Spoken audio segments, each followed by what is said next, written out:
can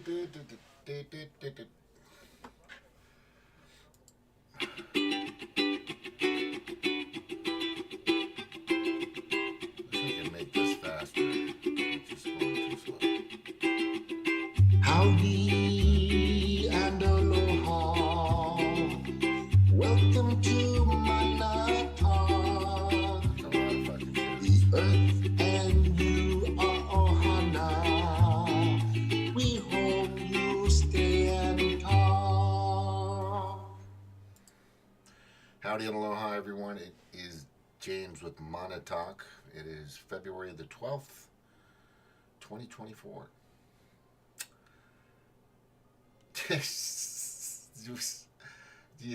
This guy just destroyed these brands. Nobody's gonna buy this shit now, right? It's so bad. It's just nobody's gonna buy this. It's like, dude, how to destroy a brand.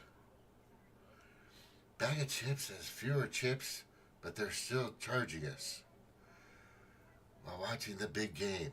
It's like, what the fuck? Right? I mean, this is all shit food anyway. It's just death food. Methodic death food. Methodically killing you death food. It's just terrible, man. Bag of chips is how to destroy a brand from the same idiot that is destroying a country. Yeah. Just that's he was put there illegitimately to do that, to destroy the country. And when you figure it out, you figure it out. But that's just basically what's going on. It's just fucking hilarious, though. So I was watching. I watched that fucking destruction of those brands. I'm just like, oh my god, who's the idiot that allowed that brand or those companies, etc., to be next or near or in the same video picture of this moron, of this demented derelict, of this World Economic Forum puppet? You should be fired. Whoever allowed this to happen, you should be fired. Like now. You're a ding dong. So anyway, so I've been watching. I got up this morning. I was making a few eggs, real eggs, and some potatoes and toast. Frying it, just frying it all up with some tallow, which you should be doing. Everybody should be using tallow or real olive oil. Real, it's hard to find it, or lard. If you're using Crisco or anything vegetable oil, you're basically you're going to be like this fucker right here. That's the result of vegetable oil. Just letting you know. Because it does cause some pretty serious problems to the body. Our body hasn't been using it. Our body's been using tallow and lard and frying and cooking with it for hundreds of thousands of years. Thousands and thousands of years. So the body has been, it's used to it. The human body, that is. But anyway, so I'm watching this, and what this is the Senate bill to allow another. They've already given, I don't know what the fucking total is, but they're saying it's 120 billion already in regards to Ukraine, right? And they've found out, and they've came to the realization that this money isn't really going to Ukraine, is it? No, it's not to the war against. I mean, it is going to the military-industrial complex in a way, NATO, but it's really going to the World Economic Forum and their associates. That's what I fucking keep telling anybody. Anything bipartisan for the past ever since Biden's been around, that money goes straight to the agenda of the Great Reset. That's where that money's gone to in every way possible. And I've been trying to point that out to a lot of people. But in this particular case, these guys are just starting to say, no, we need to fix the border. We need to fix our country. We need to do things. It's like, did they just figure that out? That's my question. Is now they're all against the war funding of Ukraine, which is just a fucking joke, right?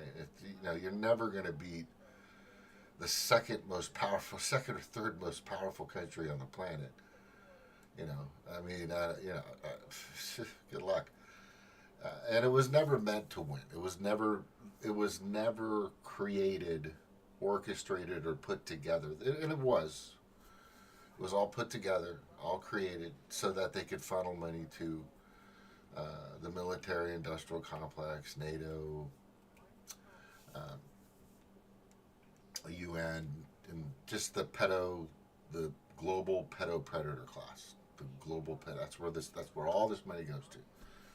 Been going there for a long time. People like back in just the day before 9/11 on 9/10 of 2001, Donald Rumsfeld comes out and says, we can't find $2.3 million. And sure enough, the next day, the only places to look for that stuff was just hit. In other words, the direct places, locations, buildings, where they could have, where the paper trail was at, was hit on 9/11. Go look at Building 7 if you don't fucking understand what the fuck I'm talking about. Anyway, so I'm going to play this because I think it's really interesting. And I'll make some comments as we move along here.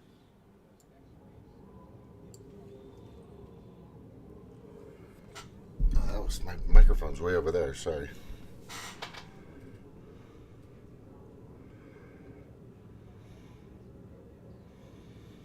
It's coming. Here it is.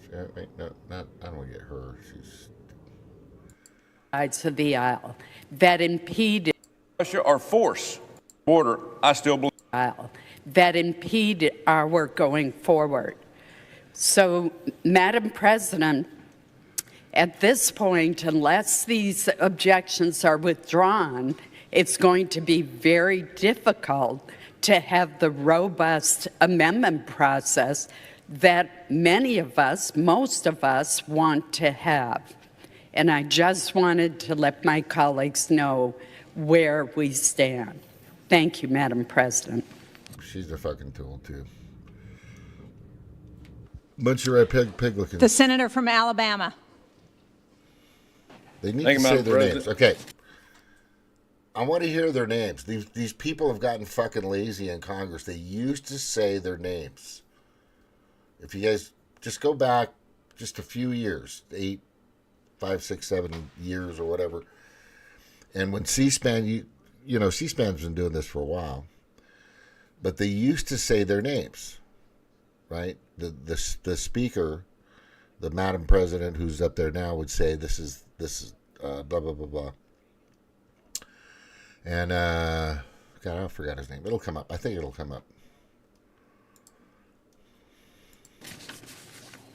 I come to the floor today in opposition to the Senate's effort to give away $60 billion more of our taxpayer dollars in weapons to Ukraine. We should not give another dime to Ukraine until we secure our border for our citizens. That's what we're here for. The Senate will be in order. Please take your conversations outside. In December, all of 49 Republicans voted to defeat similar legislation because it did nothing for our southern border. Senate Republicans were unanimous. We had a consensus in the Republican conference that we should not give more money to other countries until we secured our southern border. I still believe that. My position has not changed since December. The 17 Republicans who voted to take up this legislation can explain their change of heart themselves. It's up to them. My demands have not changed. We should not send a dime to Ukraine until our borders are fully secured. We have already given Ukraine more than $120 billion. this is more than enough money to secure every border in our country. Unfortunately, but predictably, the $120 billion we've sent to Ukraine has resulted in a years-long stalemate that has cost hundreds of thousands of lives, both Ukrainian and Russian. Yeah. So some of these people just kind of woke up, I guess, in December, and few a little earlier and some a little later.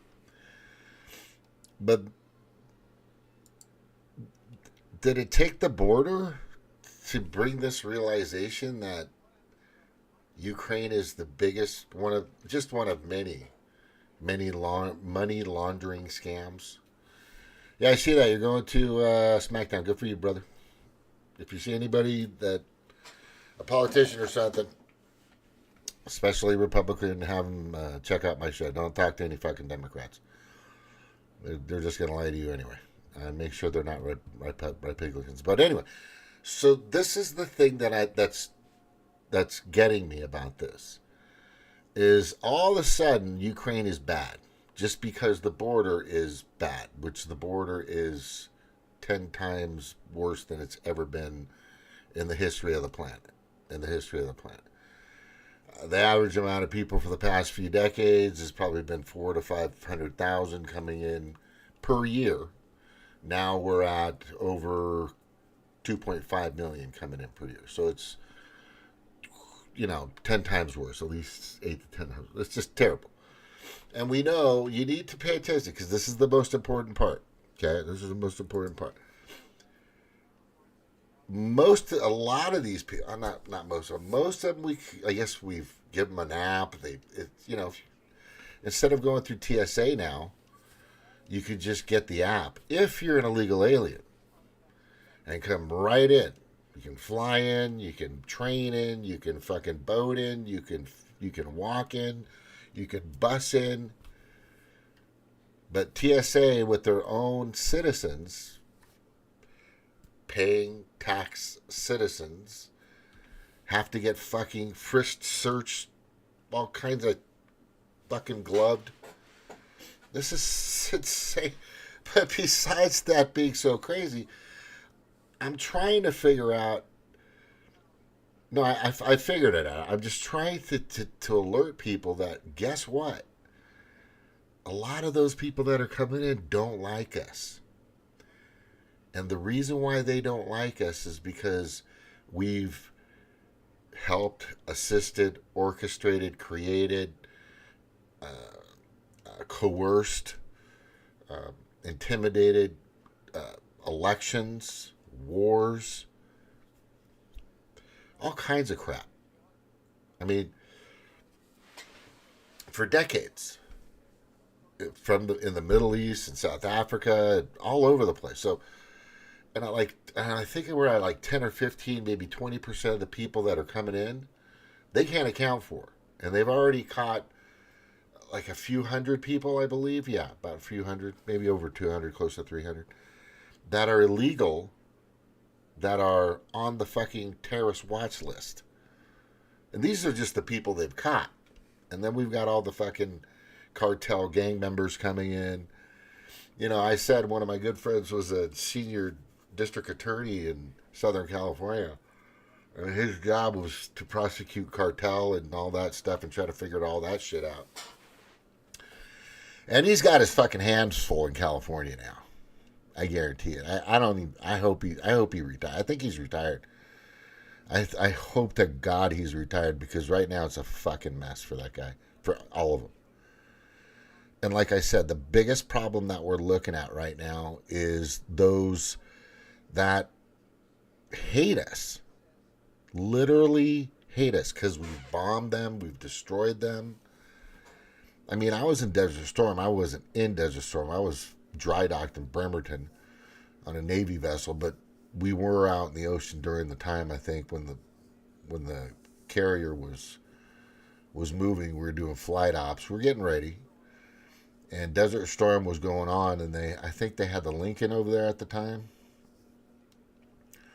And another one, Nimitz, maybe was there. No, maybe, was that anyway? So that was the 90-day war. I don't know if you remember, but look at, just YouTube it. We came in just a blazing because Kuwait was digging underneath. This was a Newsweek article that I read that was so well written. And the Newsweek isn't that way anymore. They've been compromised a long time ago. Back when they were a tangible magazine, they were really the place to go for a lot of information. They were kind of like the Daily Mail, as the Daily Mail is now. Okay, but anyway, and it clearly showed that Saddam Hussein had a agreement with surrounding countries, borderline countries, that if you were dig underneath my land, you got to give me a piece. Give me a piece of the action. I'm not going to come after you, but I want a percentage, and you got to let me know, and because we got to make sure it's safe for our citizens and all this other stuff. Well, Kuwait was already doing it, but then they pulled out. They pulled out of the agreement they had with Saddam Hussein. And if Saddam Hussein said, wait, what the fuck are you doing right now, man? We had this agreement. We shook hands. We were like, we're right next to each other, bro. What's up? Well, the U.S. came in and said, you know what? For peace and freedom and resources, oil, we came in and said, nah, you don't have to pay him. Don't worry. We got your back. If he fucks with you, either that was the agreement or we forced them or coerced them to do it. The article was hinting that we kind of pushed them to do it. And it was terrible. These people were fucking, like thousands of people just in a matter of 90 days were just decimated. They were laying on the ground just praying, don't kill us. They were giving their weapons. They were just walking up, just don't do this. It was pretty terrible. And we were just destroying village after village after village after village after, of Iraq. And a lot of us at the Navy in that time, in the military, like, yeah, we're kicking ass. But when I got out of the military and I saw this article, like a year or so, like a few years later, that hit me like a ton of bricks, right? That fucking just hit me like a ton of bricks. And I was like, what the fuck did we just do? Well, we've been doing that for a long time. Go look up the movie with George Clooney, Syriana. Go look at the movie Charlie Wilson's War with Tom Hanks, and how we left fucking Osama bin Laden hanging, and then they created fucking Al Qaeda. Right? Just fucking look at the amount of times that we've gotten ourselves in or wedged in or put on our, just dug under and came up and, hey, we're here. We're here to fucking destroy everything. And look, I'm a soldier, right? I was a soldier. I'm still, in a sense, in my mind, a soldier. I'm a very patriotic person. I love my country, but I love the people here. The government, I'm not happy about. I haven't been happy about the government even before I even got in. But that was my duty, is to be that part, right? To earn my paycheck and protect my country how I deem fit. But I had no idea it was that. In many ways, and that's happened everywhere. Syria, and now Yemen. For fuck's sakes. This is what I'm saying. We're not just pissing off a country, we're pissing off people. We've got people out there that want to see us suffer the way they did. That's what they want. And this motherfucker and his administration now, this totally illegitimate person that's running this fucking country is allowing anyone and everybody to come in. I know people want to come in here to get work and they want to do this and they want to start a family. I get that. Right? But there's a process to that. Most times when illegal aliens come in, just so you know, because I used to work with them, my grandfather had a 6-acre avocado ranch in Southern California, northern San Diego. And I used to pick and dig ditches and do everything with the Mexicans. And what they do is they come and they work. They send most of their money back to their families. It was, at the time, a dollar was worth like $20 to them back in late 70s, 80s, 90s. The dollar was so strong. They would send that money right back. It's because coming up here, the chance, and if they were sent back or deported back, they'd come right back up again. And they would work their asses off. I couldn't keep up with them until I was, God, when I started going to the farm, I was like 7 or 8, like 8. And then when I was about, I don't know, I think I came back when I came back from Hawaii, I was 20, and then I was going down to the farm. Then I could keep up, but I'm telling you, what I'm saying here is there's different parts to this, but the most concerning part, which the Demoncratic Party and the Rhipigicans Party know that's going to happen, or possibly are even in this case they're basically assisting it. They want people to come here to take down this country, either by our elections, economically, whatever the case may be. And so that the NATO, the UN, connected to the hip of the World Economic Forum and the World Health Organization, Chatham House, Council on Foreign Relations, and all these gigantic entities, so they can all come together, BlackRock, Fidelity, Vanguard, JP Morgan, they can create this corporate governance. Now, I know I probably lost you a little bit there, but here's the thing. That's the goal, is to, this man right here was put in place to destroy the nation. His one goal, and everybody, the Demoncrats are all in with this, by the way.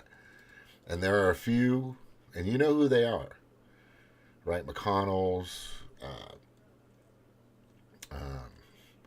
Lindsey Graham's, and there's a few others out there that are, who's that guy with the eye patch who claims he's a Republican? But anyway, his job is not only to destroy these brands, his job is to destroy this country.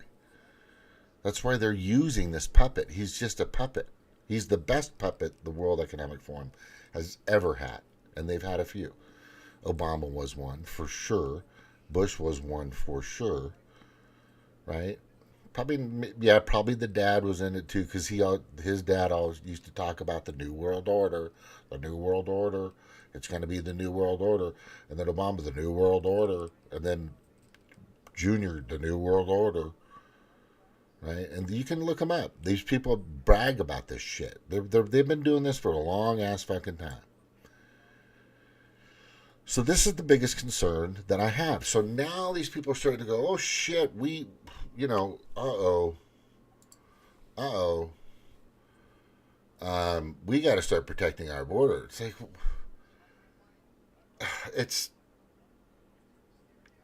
it's amazing that they just realized this. It's fucking amazing to me that all of a sudden the border is a threat.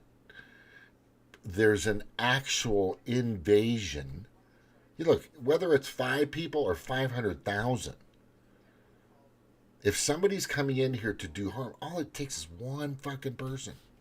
That's what people don't understand. All it takes is one guy that knows what the fuck they're doing, who's got engineering techniques and fucking is very highly trained with certain types of fucking things that can go boom or poison or however they want to fucking do it. Cyber attack, who fucking knows? The Democrats are now saying, oh, we need to put illegal aliens, bypass everybody else. And we need to put illegal aliens in our fucking military. And no, and also in our police force, as they just did in LA. They're setting this up to allow this collusion to come together, this entity to start. And they're going to fucking come. And they're here. I've been warning against this since 2020. I've been saying Red Dawn is on its way. Red fucking Dawn is on its way. As a matter of fact, it's here. It's fucking here. It's fucking here. It's here. It's here. And now we're just starting to do something about it. But here's the sad part about this. Sorry. And that you can turn the channel on camera. Whatever. But these fuckers, let's listen to what he's saying. This money is in addition to the executive actions that Joe Biden has taken to isolate Russia from the global financial system. None of this has worked to either deter Russia or force parties to the table to negotiate a diplomatic solution. Nothing. No. You heard Putin, and it's been televised, and it's been already indicated that Putin had many times tried to go to the table, but he's been pushed away. And then you heard it from him live. Or not live, or from Tucker Carlson interview. And everybody knew that. That wasn't new news. Boris Johnson went down to say, fuck you, we're going to keep going because we need this money laundering to go to the World Economic Forum. That's what happened. Yet some of my colleagues think that another 60 billion of what 120 billion failed to do will do the trick. Right. But you guys were all in with the 120, weren't you? Right? And most just fuck. It doesn't make sense. Now should be a time for diplomacy. What a thought. Doesn't make sense. Bring this war to an end. Stop the killing and bloodshed. When Joe Biden took office, he went to the State Department and claimed diplomacy is back. That turned out to be a lie.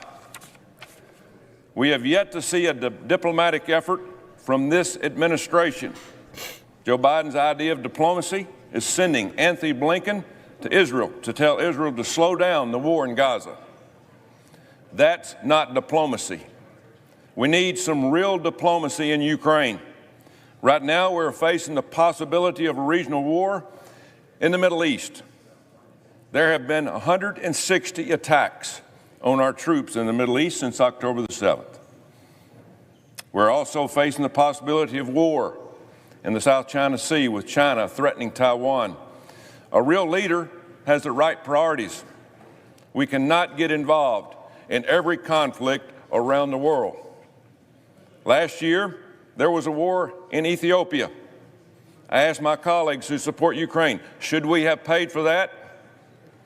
Last year, there was a war in Armenia.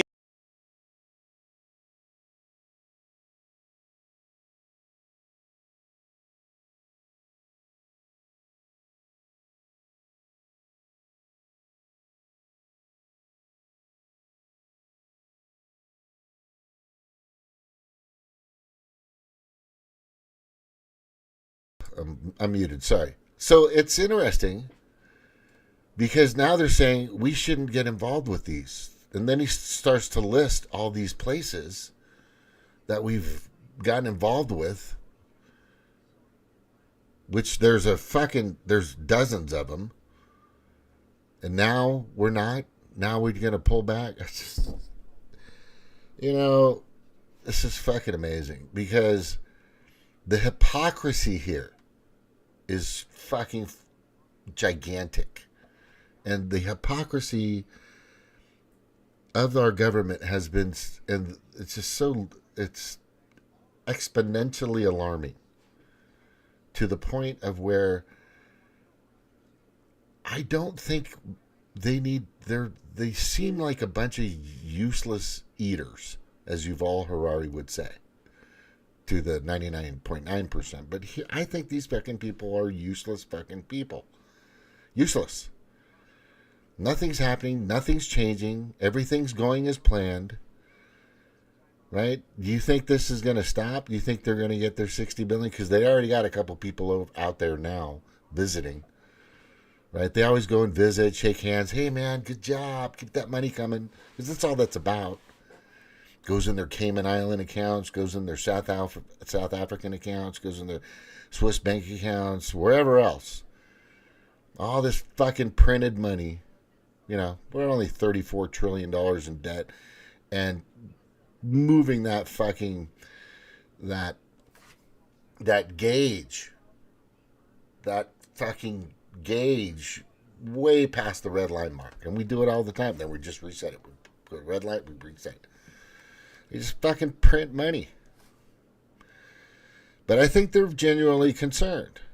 I mean, the people that are in here to do the shit are already here. I hate to tell you. This is what you guys need to know. They're fucking here already. They came in the first fucking couple of years. And they're getting snuggled in and they're getting ready. And then one of these days they're going to hear click. They're going to hear their activation term. If you've seen the movie Winter Soldier, or if you've heard of MK Ultra and a few other movies similar to that. MK Ultra is not a movie, by the way. It's a real thing. They had activation words that, because these people were trained and they were basically hypnotized for years. As soon as they got their activation term or word or sign or message, they would start their mission. Go do that. Go do this. And I'm not talking about baking a cake. I'm not talking about their mission of, opening up a popsicle stand. I'm not talking that their mission is about freaking, getting a job. It's the job. The job of fucking taking this country down. I'm telling you. And so we need our forces, not just at the border. I've called my senator, and I've said we need to protect our infrastructure. All of it. The grid, the water. We need extra security. We should have that right fucking now. Right now. Vetted. Not just somebody who just wants to apply from across the border like the Demoncrats want. We need somebody that fucking is a veteran, patriotic, loves their country, has family here, did their time, kind of like me. Maybe anybody similar to like me, and there's a bunch of us out there, Second Amendment protects the first kind of guy. They'll go out there and make a couple of rounds. And I'm not saying I'm going to start popping off rounds on people. That's fucking stupid. But I will do what a security guard would do, is observe and report. Observe and report. That's it. We don't have to, I don't think we should be armed. I don't think so. Right? But if shit goes down, then they can report it. And they need to know that the people that they're reporting it to are going to do something about it. Now, I'm not talking about somebody, who's a transient person that's just, pushing a shopping cart and has been there just trying to get warm in some power plant, whatever. You know what I'm saying? But I'm talking like serious something going down. But we need people out there now, right now. If you see something, report something. Don't tell a Democrat. I'm telling you right now. You're wasting your fucking time. The Democrat will never do anything. They're all in on this. They are sucking the freaking nuts of Klaus Schwab. They are. That's what they're there for. The Democrats, all the Democrats are all in on the World Economic Forum's agenda completely. Thankfully, there's some Republicans out there that are like, nah, I ain't fucking doing that, man. Nah, I ain't doing that. But there are a few of them that are. They're all in. Demoncrats and Rhipigicans. Telling you. Let's watch a little more of this dude. Yeah, I asked my colleagues, should we have paid for that? No one was clamoring for billions in weapons for those two wars. Yet, our entire defense industry is now being largely put in service to Ukraine. Under Joe Biden, Americans' foreign policy is no longer dictated by American interest. It is not even dictated by American ideas. Instead, it is dictated by simplistic moralism with no depth or intellectual depth. A land war in Europe is not America's top priority. Even President Obama said 13 years ago we needed to pivot to Asia. 13 years ago. Yeah. Well, I'm going to play something that I have on TikTok. Uh-oh. Oh, no.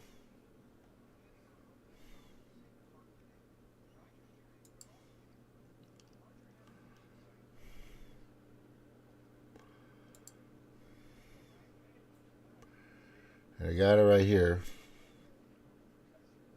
You guys, I think you guys might know who this is. Most of you do.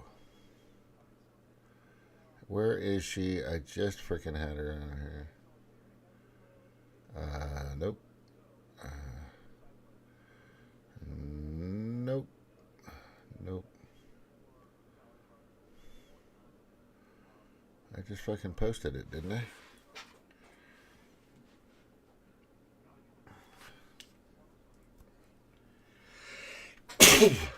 Excuse me, pardon me, excuse me. Yeah, so let's cut to that. I'm just going to show you this guy right here. Because he crushed it today. Open the champagne. Yeah, see this. Let me just turn it up all the way. And get to it. There's a guy that everybody wants to run for POTUS, which would be a good idea, but for some reason he's not, which is kind of interesting to me. I'm a little concerned about that. But let's listen to what this kid has to say. Open the champagne. Pop the cork. The Senate Democrat leader and the Republican leader are on their way to Kiev. They've got $60 billion they're bringing. I don't know if it'll be cash in pallets, but they're taking your money to Kiev. Now, they didn't have much time, really no time and no money to do anything about our border. We're being invaded. A literal invasion's coming across our border. 800,000 people came illegally in the last month, and all they had time to do in the Senate was get the money, get the cash pallets, load the planes, get the champagne ready, and fly to Kiev. That's it. That's crazy. Open the champagne. Now you can hear. I'm going to play the whole thing here. I'm going to bypass this guy. He's got some good information, but the one you want to listen to is this guy here. It's coming across our border. It's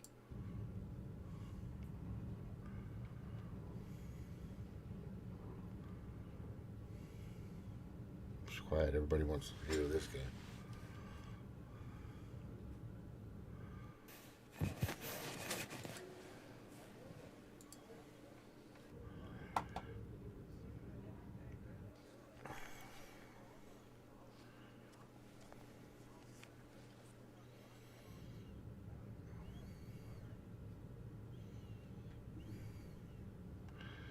Is this like the only fucking camera they can put in here? I mean, seriously. Seriously. You can get a live camera of the North Shore of Hawaii, Waikiki, that shows much more. It's just crazy. Madam President. Senator from Kentucky. Rand Paul. Open the champagne, pop the cork. The Senate Democrat leader and the Republican leader are on their way to Kiev. They've got $60 billion they're bringing. I don't know if it'll be cash in pallets, but they're taking your money to Kiev. Now, they didn't have much time, really no time and no money to do anything about our border. We're being invaded. A literal invasion's coming across our border. 800,000 people came illegally in the last month, and all they had time to do in the Senate was get the money, get the cash pallets, load the planes, get the champagne ready, and fly to Kiev.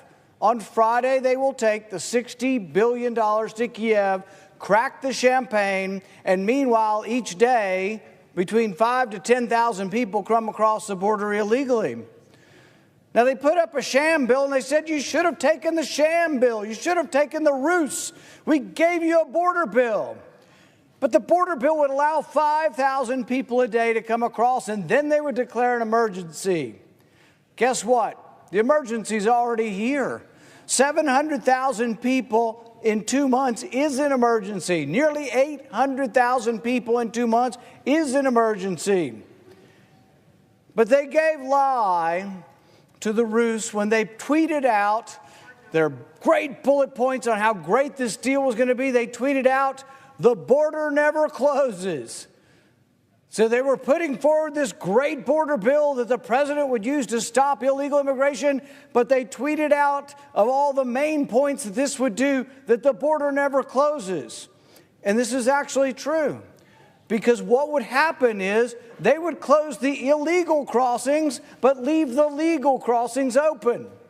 It's like, why wouldn't we have the illegal crossing always closed? Why wouldn't we, after having 750,000 people come in illegally, close down the illegal crossings immediately?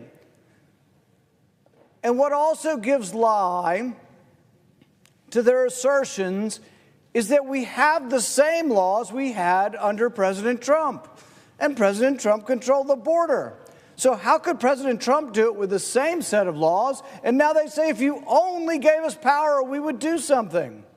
But what gives lie to this assertion is that they're in court every day trying to dismantle the barriers that Texas puts up. Texas and 30-some-odd Republican governors have said enough's enough. They put cargo containers and razor wire on the border to say no more illegal crossings. So the Biden administration, who says just give us more power and we'll do something about the border, went all the way to the Supreme Court to get the power, and they have it temporarily. They may not keep it, but they have fought tooth and nail to remove the cargo containers, remove the razor wire, remove the border barriers. So which is it? They want more power to shut down the illegal immigration, or they want to remove the border obstacles to illegal immigration. I can't have it both ways. Now, some would argue, well, this appears to be that you don't want immigrants in your country. Nothing could be further from the truth. We admit 1 million immigrants to our country every year, and I'm for that. In fact, I'm co-sponsor of a half a dozen bills to increase lawful immigration. I think it would be difficult for America to do a lot of things, including building houses, apartments, and commercial construction, without new people coming to the country.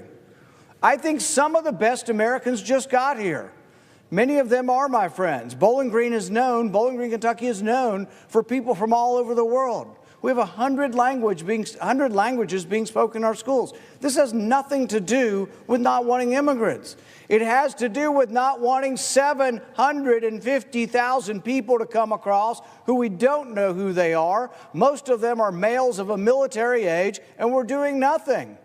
So we come to an inflection point. That's where we are, an inflection point. And we had a chance. 41 of us, 41 Republicans could have stood and said, no, we want something better. There's an emergency on the border, and we will not settle for anything until we get a border security bill.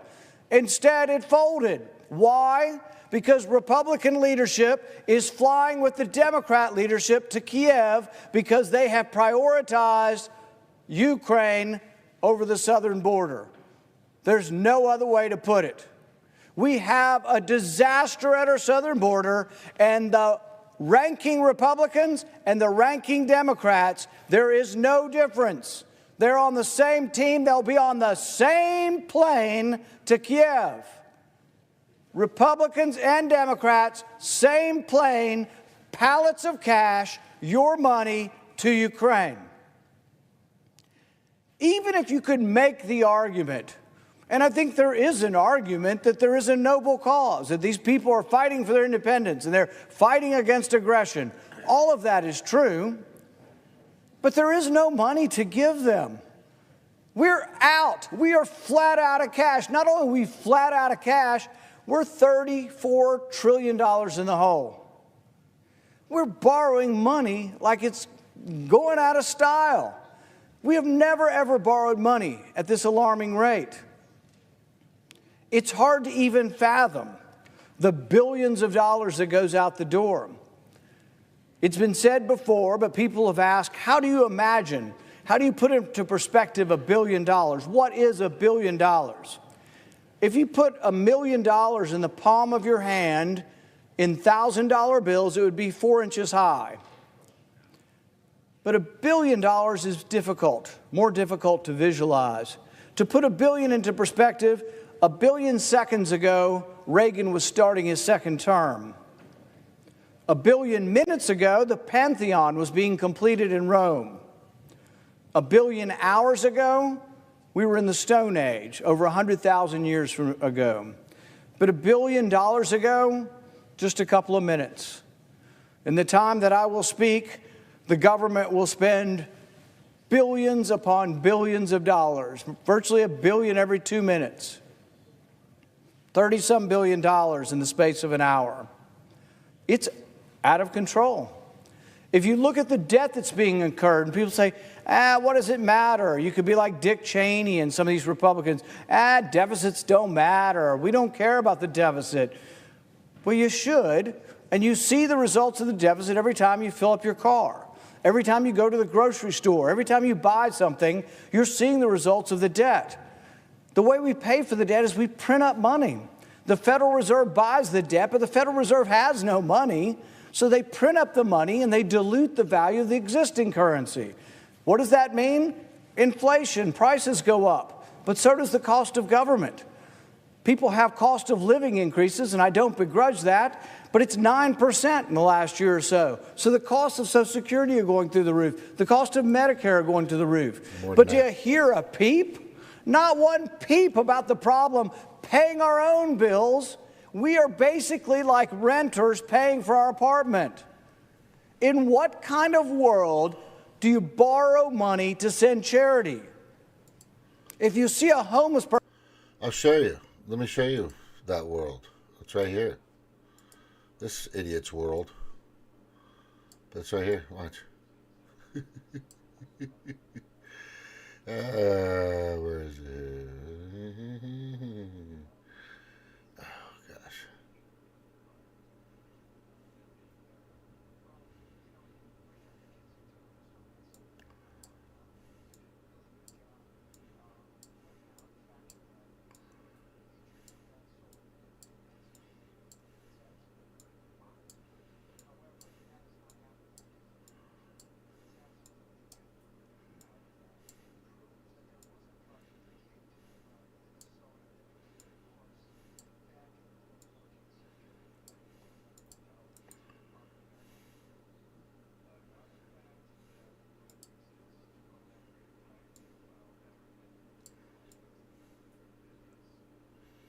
That guy's world, for sure.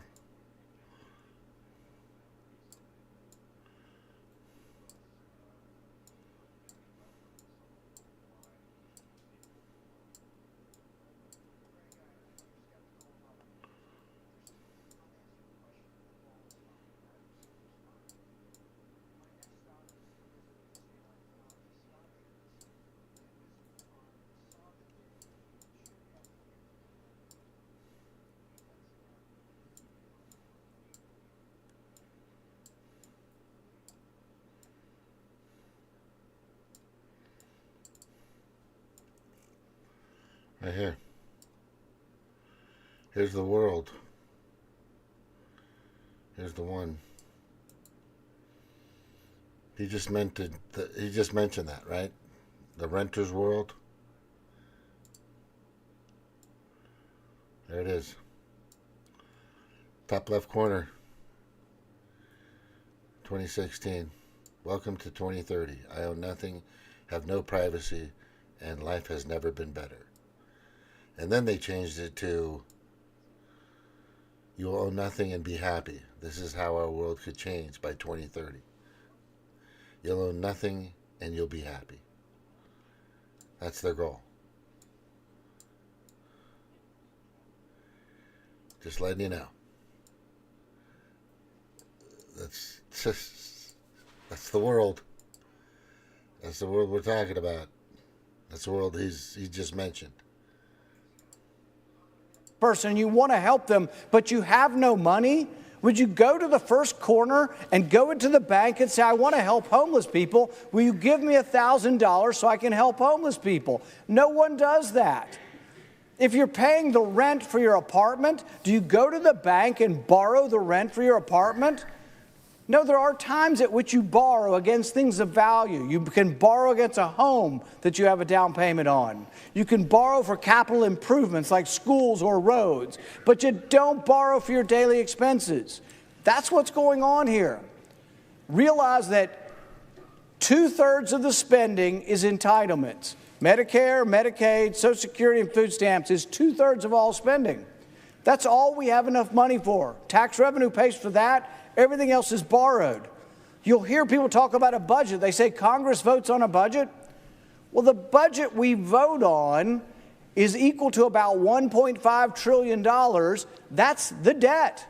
Every bit of the budget we vote on is borrowed. Last month, we borrowed $210 billion. So we're on course to borrow over $2 trillion at that rate. People are alarmed by this. The head of the Federal Reserve, Powell, said the other day that the problem was urgent. And these are the kind of people that pick their words carefully. The debt is urgent. The need to restrain spending is urgent. And so how does leadership respond? The Republican leaders and the Democrat leaders have gotten together to send $100 billion to another country while they can't pay the bills for our country. We're borrowing money to pay our rent as citizens in our own country, and we're sending $100 billion to another country. Under what world is that a good idea? It's a terrible idea. The Federal Reserve Chairman has said the problem is urgent. Jamie Dimon, the head of J.P. Morgan Chase, has said the problem is urgent. Nassim Taleb, the author of The Black Swan, has said it is urgent. You have all of these people, some who predicted the crisis in 2008, saying it's an imminent crisis. The debt crisis hangs over us. There's a danger of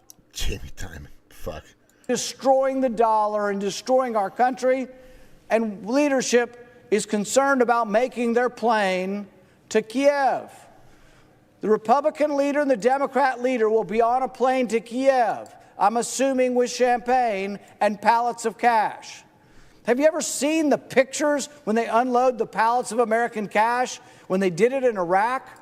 How much oversight do you think there is on pallets of cash? How much is stolen? Well, you'll never know because they have refused to have an inspector general. I've forced at least 2 votes on this. I've been advocating for... So, the Demoncrats and the Rhipigicans, right? Democrat plus Rhipigicans equal deep state, a.k.a. World Economic Forum funding, okay? Bipartisan means equals funding the World Economic Forum agenda. That's it. That's what you need to know, okay? And it all comes together as you guys, if you guys are paying attention to this channel, you'll understand that that's absolutely basically what's going on. But it's just, I love these comments. I should play this. Go Rand Paul, bingo. Common sense says it might be too late. Yeah, that's true too. There's some other people saying, yet, tell him, Mr. Paul, there you go. 10 months from now. And our hour. Yeah, 10 months from now, that's all we need. Fucking, exactly. Finish them. Fucking potatoes. But the J6 prisoners still are in solitary confinement. Yeah, that's bad. Yeah, these people should be fucking free. This is bullshit. Filibuster for 10 months. Yes, that's what I say. Just fucking nothing else. That's a good comment. Otis Repotty, good comment. That's what I keep saying. Just don't pass a fucking single thing. Anybody that votes anything right now, bipartisan, anybody that gives bipartisan, that says bipartisan means one thing. You're supporting the destruction of this country. That's it. Because there is no single line bill. So what happens is they're able to throw in, here, let me give you an example. This is single line. One Q-tip, right? One Q-tip. I'm going to show you real quick. So we're going to vote on this Q-tip. What's it about? Well, it does this and this and that. Okay, good. Let's have a vote on it. All right? Didn't pass. Why? Because people thought it wouldn't help the people. It's supposed to help the people, but it didn't, so they don't pass it. And then we're going to, now what we're doing now, what they've been doing is they put all this crap, bunches of them, right? The single line is gone. The single line hasn't been around forever. So now you got all this crap. You don't know what's what. So most of it could be for Ukraine, right? Most of it could be for Ukraine. Whereas usually just a little bit helps us. That's the way it always works. Most of it is for Ukraine. Right here. Right? These are all the little pieces of pork and fat that's stuffed inside of these bills. That's how that works. Matt Gaetz went single line. I mean, that would be huge. Because then you know where they really stand. Well, we got our little bit here, we get their little bit there, and everybody comes to some kind of compromise. Bullshit. It's down the line one by one, but that's not the case right now. Okay, let's go back to... Oh, not there. Here we go. For over a year, I'm not for sending your money to Ukraine. But if you're going to send it, can we at least count how much is being stolen? Yeah, so I was kind of getting to that, but I kind of messed that up. Okay. So, and he said that there's auditors, and they're not even, the Democrats won't even allow them, the Rhipigicans won't even allow them to monitor where this money goes, to make sure it's going to what they say it's going, because they know where it's going. I told you where it's going. It's going into the pockets of the global pedo-predator class, a.k.a. World Economic Forum and their associates, at the high level. Right? They've got puppets in that fucking group. You can be a member, just go get on the website, right? Which I get their emails because I want to know, like I say, keep your fucking enemies, your friends close, but your enemies closer. Right? I want to know what these fucking people are doing. And it's all about corporate governance. It's all about, just go into that website. Just go anywhere. Just put search. Go into the website of the World Economic Forum, WEF. And go to this. And once you're in, there's a search there. Just search corporate governance. It's fucking everywhere. It's fucking everywhere. But that's not really their end game. I've told you guys the end game. Kill 2/3 of the planet and hoard the rest for themselves. Let's watch the rest of this. Ukraine has been on the top 10 list for one of the most corrupt countries in the world, and nobody's watching the money. What the fuck? This is true. The Demoncrats and Rhipigicans are all about funding the most corrupt fucking country on the planet.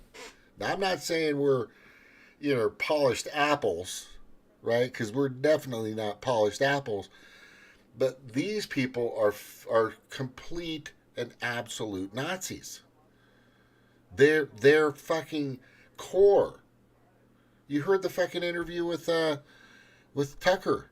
This is not old. This is not new. Excuse me. It's not new. It's very old information. Very old. We've known this for a long time.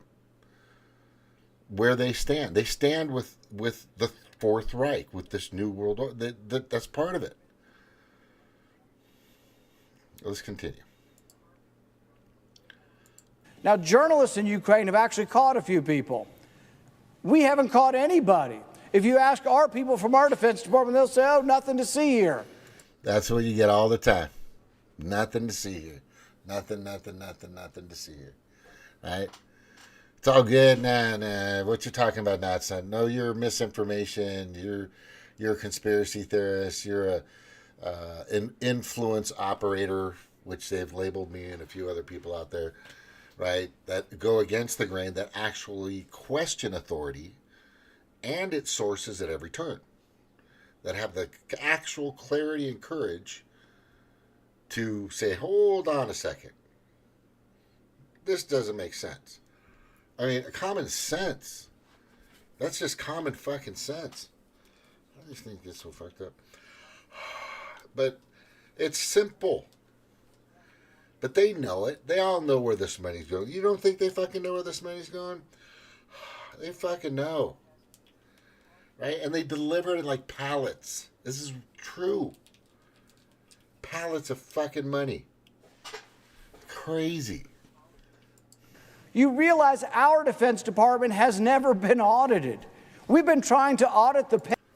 Our defense, there's so much to reveal here. This one rant by Rand Paul, ranting Rand Paul, exposes so much. He's if he was on Fox News, he'd get fired. Just like fucking Tucker did. For saying the word duopoly, saying the word deep state, connecting the Demoncrats and the Rhipigicans. This is fucking part of it. This is what they do. The scam has there's this is going to be a lot of work for Trump to fix. I'll tell you right now. And we better fucking do it, because here's the blueprints. Rand Paul is giving you the blueprint on what's happening, how it's happening, where it's happening, who's doing what, who's not doing what. He's fucking divulging a ton of information here. Right? He's in it. He's in that mix. He's been there for, 8-10 years. For a fucking long time. So he knows what the fuck's going on. I think term limits should be 12. That's me. And I think POTUS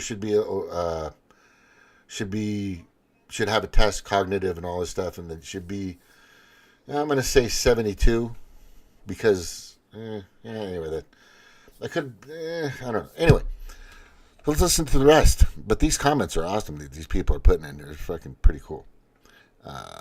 Let's continue. Pentagon in our country for 2 decades. Do you know what the Pentagon tells Congress?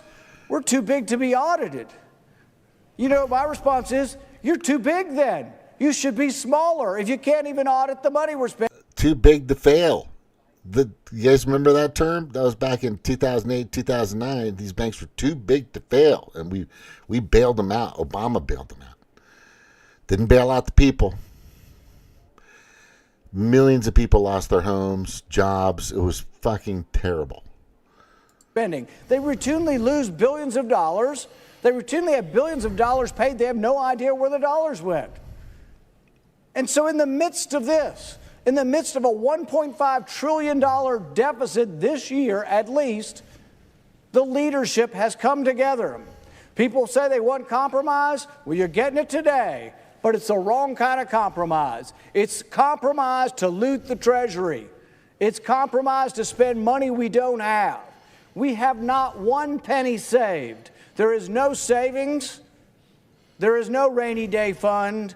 They are shoveling out borrowed cash. Essentially, they have to... Looting. That's what it is. You know, money laundering, looting, just theft. It's theft. It's felonious theft that's happening right now. It's been happening at warp speed ever since fucking Fluvid came around. Fluvid 19. That's been apparent. All of them. And sorry to say, even your boy, my boy Trump was in that, but I think he got fucking played. Right? He's got a different tune when it comes to this fucking Kool-Aid that he wanted people to take, by the way. It's changed a little bit. People are talking to him about it. Megyn Kelly for sure. Here we go. To borrow this from China. They either borrow it from China or they print it up. But there is no money. There's no money sitting around. It's all been spent. There isn't enough money to take care of the stuff they already promised.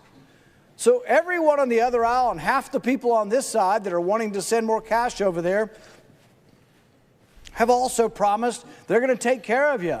So all the entitlement programs are out there. Well, the entitlement programs consume all of our tax revenue. There's no money beyond that. So the military and the non-military discretion, that's about a third of the overall spending.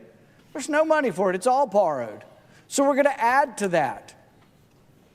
Now, I've often asked the question, couldn't we maybe set priorities? And if you really believe that Ukraine is part of our national security, which is ludicrous, but if you believe...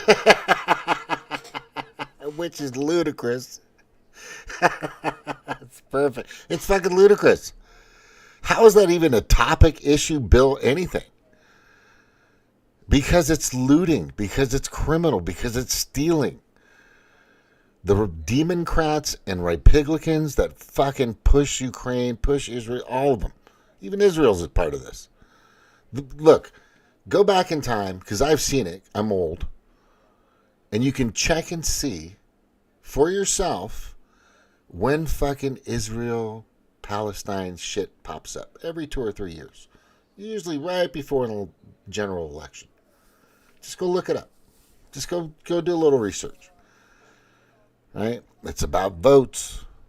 It's about votes. It's about money. It's about campaign donors. It's about lobbyists. It's about the military-industrial complex. Always, always, always, always, always. That's been a priority forever, and more so since 2001. Smedley Butler. Look up the fucking book. Look up the book. War is a racket. Believe that, maybe the money should come out of the defense budget. If this is truly, if defending Ukraine is defending our country, which is ludicrous, but if it were, we're at $880 billion in our military budget. This is more than the next 10 countries in NATO combined. If you really want to send your money to Ukraine, take it out of the military budget. Take it out of something. Okay. It's ludicrous, but take it out of something. It's like, dude, just stop. Don't take it out of anything. Stop the spending. You know, I would rather see, you know, the guy that's digging up the fucking pothole, because I've seen it out here. And I've seen it in West Virginia. I've seen it pretty much everywhere. But the guy that's putting asphalt in the pothole so your fucking ball joints in the front end of your car of the steering doesn't fucking go out needs a fucking raise. He needs to be paid better. Because I'm out there, these guys that, you know, they come and they fill them up real quick. This team was out for the city the other day. And they didn't have cones that were moving so fast. Right? They were coming out, dropping, shoveling it in, asphalt, packing it, rolling it over it, and they're gone. Next one, next one, next one. Take care of those people. Take care of bridges. Take care of transit system. Take care of people that are fucking working their asses off. Take care of our police. Take care of our fucking firefighters. Take care of our EMT, our fucking emergency response people. You know, start fucking taking care of people that take care of us. Take care of the clerk at the fucking city hall or the person that's processing your court paperwork for your divorce or whatever. Pay these fucking people. Take care of the DMV people. You know, nobody wants to take care of it, but it's not their fault. They're in a... The DMV is a little different, but there's a lot of things we could be doing with this money. Right? I don't want to pay these fucking woke-ass teachers right now. Don't want to do that. I don't want to spend money on fucking the climate change scam lie. That's for damn sure. I don't want to keep paying for fucking war. Right? I don't want to keep paying for fucking weapons of mass destruction. I think we all are fucking in agreement of that. You know, start taking care of the American born and raised fucking taxpayer, or the people that went through the process of getting here and legally taking the tests and spending the time and doing what they had to do. I get it. That process is fucked up. It's not right. But what you need to do is maybe you could do a few things to speed up the process. I've gone over that in many of my videos. But right now, this invasion is bullshit. It's dangerous. It's already dangerous. It's not an invasion. They've invaded already. This is what I'm trying to tell people tonight. Right? The Demoncrats and the Rhipigicans have already funded the fucking World Economic Forum. They've got all their money. They don't need you anymore. And he's going to get it one day. He needs to start going after fucking Klaus Schwab, which I think he's brought up a few times, but he's almost done. Here we go. This is a perpetual problem. Really?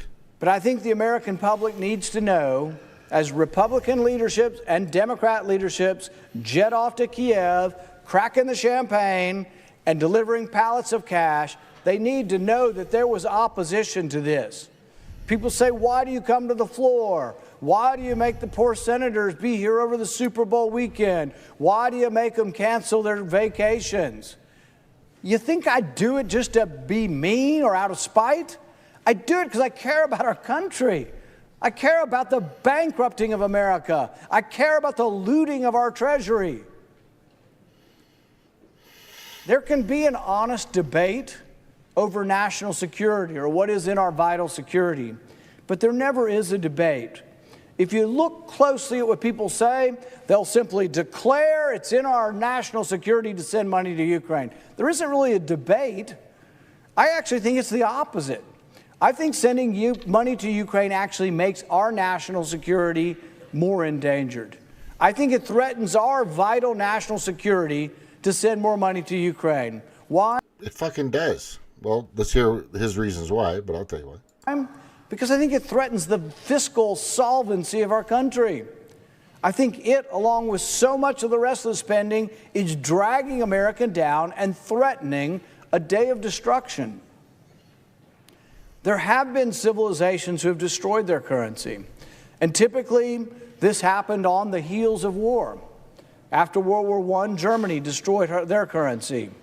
After World War II, England was in arrears to such an extent that they no longer were the dominant currency after World War I and II, and the U.S. became the dominant currency. I think that we should think twice before sending our money overseas. I think we should think twice about the problems we have here at home. But I think the American people ought to look at those here in this body who are willing to prioritize another country over our country. I think they need to look at that and decide, is this what you want? Is this what the American people really want? Did you elect these people to ignore the southern border and to send money to look at Ukraine's border? To prioritize Ukraine's border over the U.S. border, is that what you elected these people to do? And if you did, do you not care about the bankrupting of America? Do you not care about the destruction of the dollar? It's happening every day. It's happening sort of gradually, 5–10% a year of lost purchasing power.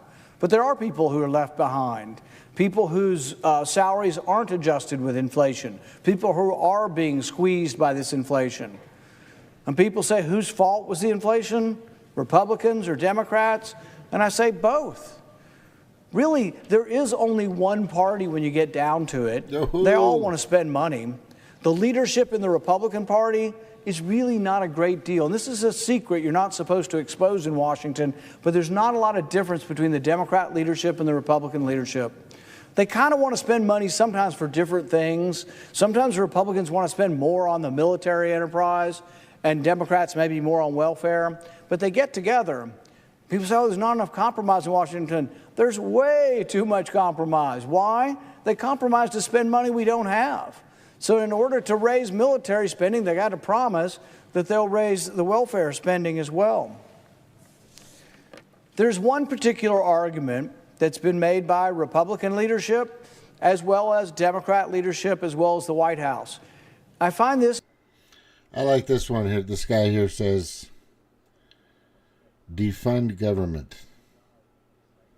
Right there. They don't deserve any money.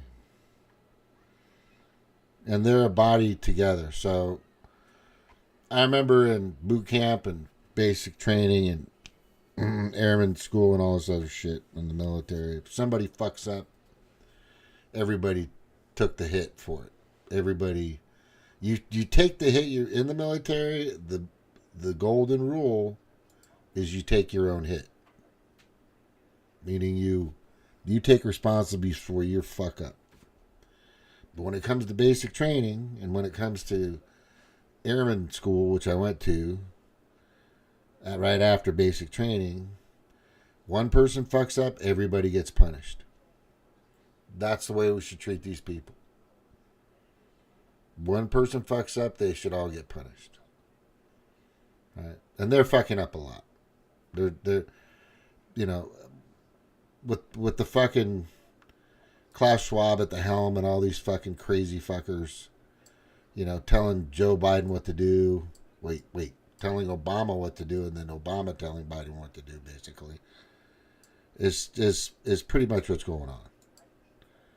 That's pretty much what the fuck is going on right now. And I'll let him finish. Hang on. I want to hear what he says. It's almost done. This argument, particularly reprehensible, particularly disgusting and disturbing.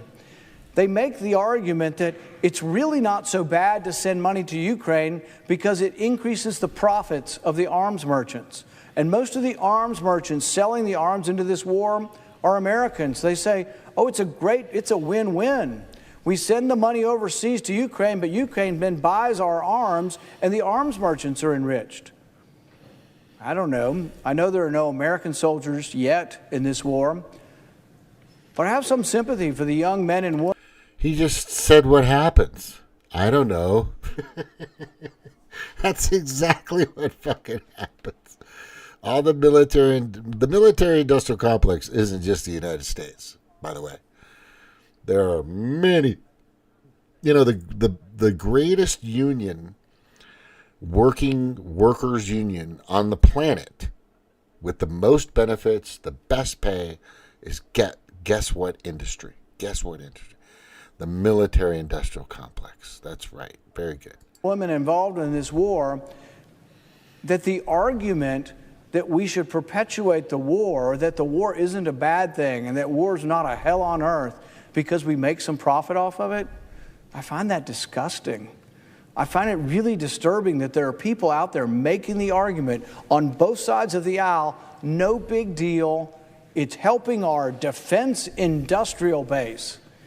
It's another word for the military-industrial complex, because even Eisenhower warned 70-some years ago, he warned that there was a danger that the military-industrial complex would get so big that it wouldn't be policy led by Congress, that the corporations would become so big, trillion-dollar corporations grabbing up money, that they would direct policy, that it would no.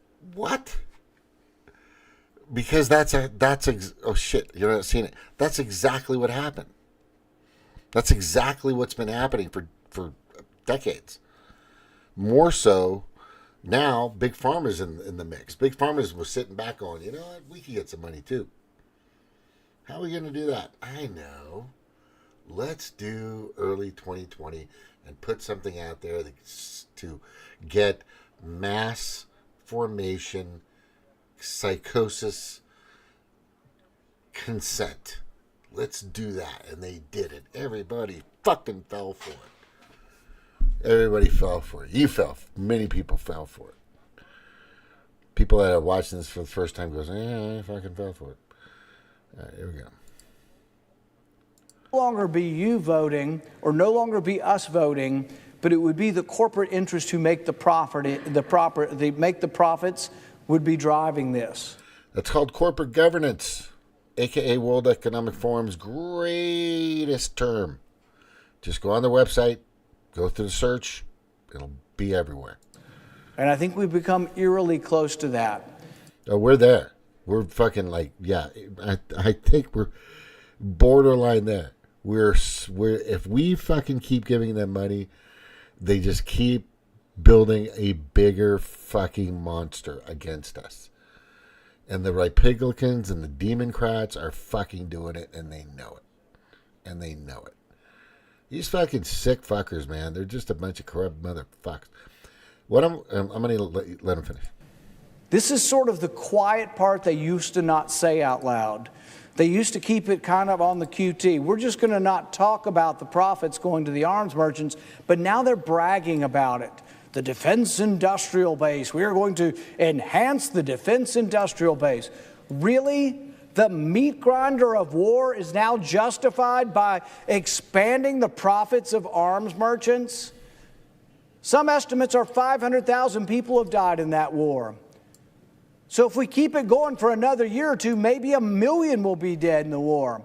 That'll be good for arms profits. So is that what our advocacy is? Not to shorten the war, but it's not so big a deal to let the war go on and on? The head general in Ukraine has said that the war has come to a stalemate. And I'm the first to acknowledge, look, the whole war was started by Russia. Russia's the aggressor. There is nothing good to be said about Putin doing this. He is the aggressor. He is in the wrong. But that doesn't really change the situation on the ground. It's at a standstill. 500,000 people have died. Yeah, it's always Russia. Just letting you know. They all use Russia. So this kind of lost me there, buddy, but go ahead.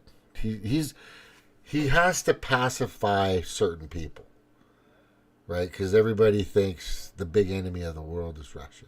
Everybody thinks the big enemy of the world is China. I think because we keep pointing, right? We keep pointing. Remember where that thumb is pointing back at. Just remember that. You know, China has, 20 bases throughout the world. Russia has like 8. We have 850. What does that say? Think about that. Hey, Cheryl, how you doing? It's a 3-ring circus. Hey. Listen, I'm going to go up, but I'm going to come back on later. So if you want to come on, just let me know, and I'll send you the link. But after he's done, I'm going to turn it off. Let me just let him finish, though. But good seeing you, by the way. And thanks for sending that information. It's at a standstill. Some towns in Ukraine, you can't find young people anymore. They're either dead or have gone off to Europe to avoid the war. So Zelensky, the president of Ukraine, fired his major general because the major general admitted the truth, which is this is at a stalemate. Many people in this body, to justify foreign aid, will say we're spreading and projecting American power and American values. We're trying to teach and show to the world the nobility of democracy. Yeah, if you watch one of the networks, that's all you hear, democracy, democracy, democracy. Well, guess what? Ukraine's not a democracy. They don't have elections. So they've stopped having elections several years ago, and there's no plan to have elections. So Zelensky had one, and I'm not saying he didn't win. In all likelihood, it was a legitimate election. But it's sort of one and done. He's not going to have more elections. And so we are bending over backwards, not we, the Republican leadership and all of the Democrats are bending over backwards to send money to a country that doesn't have elections. This is a country that has banned media criticism. There is no media criticism. And you'd think the defenders of the First Amendment would be irate the fact that there is no objective media criticism in Ukraine. But the reason why the other side is not standing up and why they're not crazy in arms about this is they actually want that now in our country. They actually are for censorship. They believe in the homeland security of the United States censoring and telling people they can't tell you. So if I were to say, which I've said 1 million times, that it's a mistake to vaccinate your kids for COVID because they already have immunity, and that there are some risks to that vaccine. The other side will say, I don't have the right to say that. They say that it would be okay for government in league with corporations to censor my speech. If I were to tell you masks don't work, and they don't, all of the studies, 78 randomized controlled studies say masks don't work. You can wear one. I'm not going to forbid you from wearing one. I would just tell you the truth. They will say I shouldn't be allowed to say that. I can still say it on the Senate floor. But if I say it on some of the big tech platforms, we have the FBI and Homeland Security under the Biden administration sitting down and meeting with big tech on a weekly basis to encourage them to take down my speech. So when Ukraine limits speech, you don't hear much of a criticism. They just send their money because they are no longer opposed to censorship. They're no longer for the First Amendment. They're for the First Amendment unless you're spreading misinformation. But what is misinformation? It's their definition and their idea that they don't like what you're saying. This is what you're funding, right? I don't know. Let me just say this. I'm going to say this right now, okay?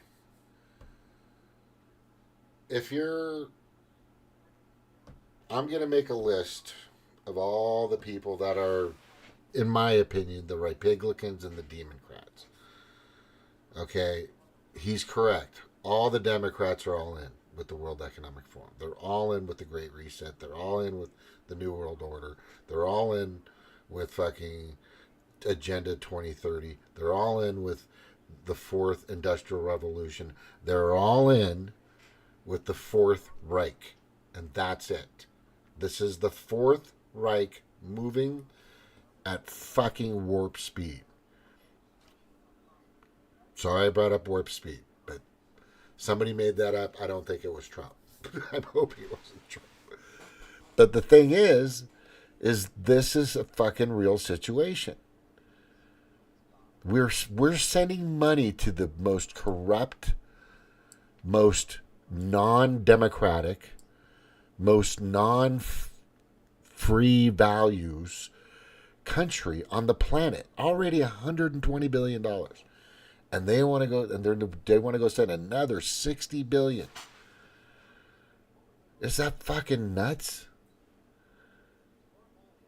No, again, these are the people that this country supposedly was fighting against until about 2014, 2015. We look at all the fucking news headlines back there about Ukraine.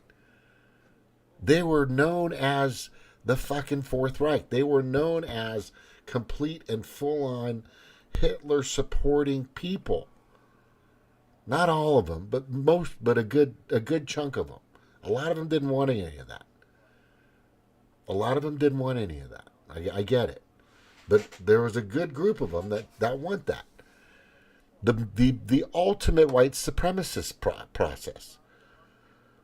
That was them. And this guy right here is clearly pointing it out. And so many others. Matt Gaetz has pointed out. Major Taylor Greene has pointed out. Lauren Boebert has pointed out. Chip Roy has pointed it out. Byron Donaldson has pointed it out. You know, you won't hear that from a Democrat, though. And you won't hear it from fucking Mitch McConnell. You won't hear it from Lindsey Graham. Right? And some of these people that may say, but they don't. This is fucked up. This is not where... Yeah, there needs to be some serious swamp draining. And as I said, if Trump, if he can make it, and I'm going to do what I can to help that kid out, but I'm going to tell you, if he turns on us, and if he doesn't fucking replace the swamp, I'm not talking drain it and pick out the good ones, because there really isn't. I'm talking take out the swamp and put it in the fucking ones that are going to stand by the citizens of the United States of America. Take care of them, number one, first. Make America great, again, isn't about corporate capitalism. It's about taking care of each other. You think it is, but it's not. It's about each other. It's about our freedom. It's about a lot of things. And the MAGA fucking base is going to hold Trump accountable to that. Oh, I've heard it. You have no idea. He has meetings all the time, Mar-a-Lago and all over the place.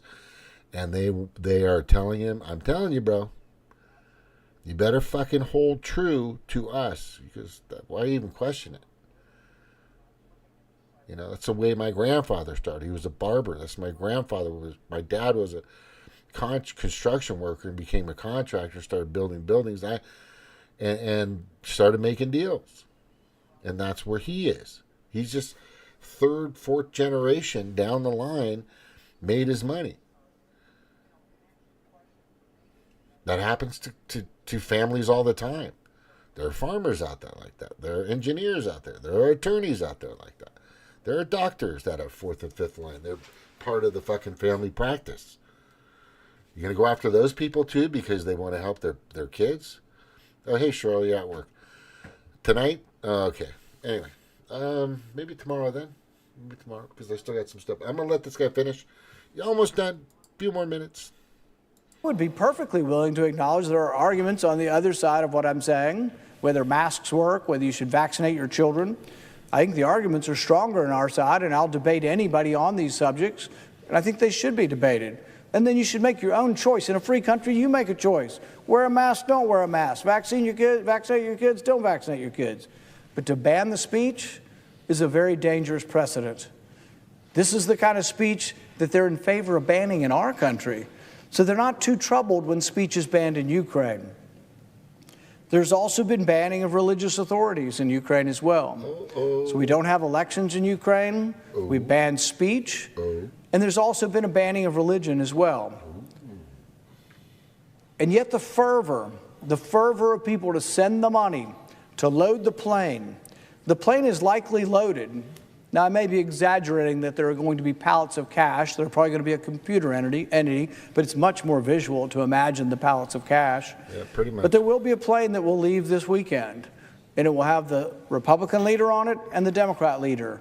And they will be celebrating $60 billion of your money going to Ukraine. $60 billion. $60 billion we don't have. And also at the same time, they had no time to discuss the invasion coming in from the southern border. We have 1 minute. We haven't had an amendment. We have several amendments that would actually put border security back into the bill. And some on the other side, I love this. They have said, well, because you oppose the bill, you don't deserve to have amendments. I love the definition and the idea of what their concept of democracy is. If you agree with me, you get to have speech. But if you don't agree with me, you, my goodness, you are a deplorable, and you don't deserve to have your speech or to have amendments. That's what they've said, basically. Yep. So right now, there have been no amendments on border security. Exactly. When I hear somebody, and I got to show you this picture real quick because this is really funny. Right, and I posted this recently, as a matter of fact. Where is it? Right here. Here. Me. These people, right? Let me just show you these people real quick. These are these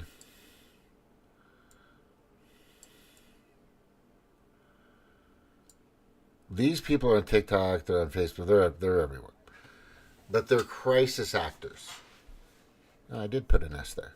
These democratic crisis actors are so easy to identify. Because they look at the title there, 24 Democracy versus Dictatorship. Are you sure? You know, I call them the pot calling the kettle black party. That's what they are. They're the pot calling the kettle black party.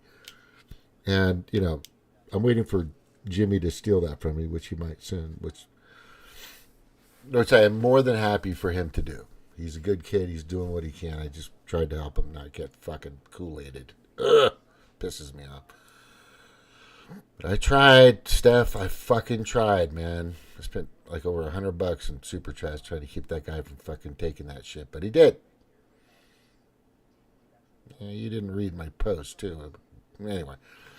And, you know, it's these people, there's the pot calling the kettle black. That's all they have.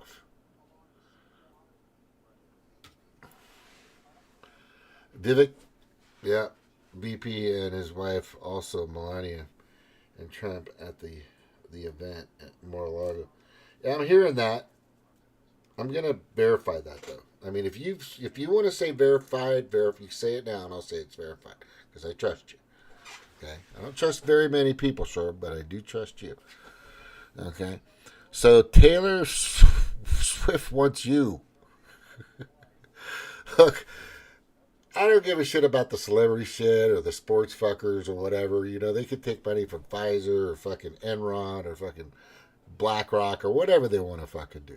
But if you're running the country, right, you need to be held accountable.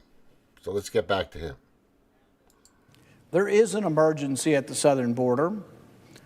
I'm all for more legal and lawful immigration. I have several bills that would do exactly that. I have bills that would expand employment-based immigration. It used to be when you came to our country, particularly when we had the big waves of people coming in towards the end of the 19th century, you had to have a sponsor and you had to work. I don't have a problem with that. Even some of the people who have already come here and didn't follow the rules, I'd probably be in favor of allowing work permits. But the thing is I'm not in favor of 780,000 people coming in mass across the border. People are coming from China. People are coming from Venezuela and Colombia and Paraguay. They're coming from all over the place. There was a Pew study a few years ago that did samplings of people. Who would come to America if you could? It was estimated that 750 million people would.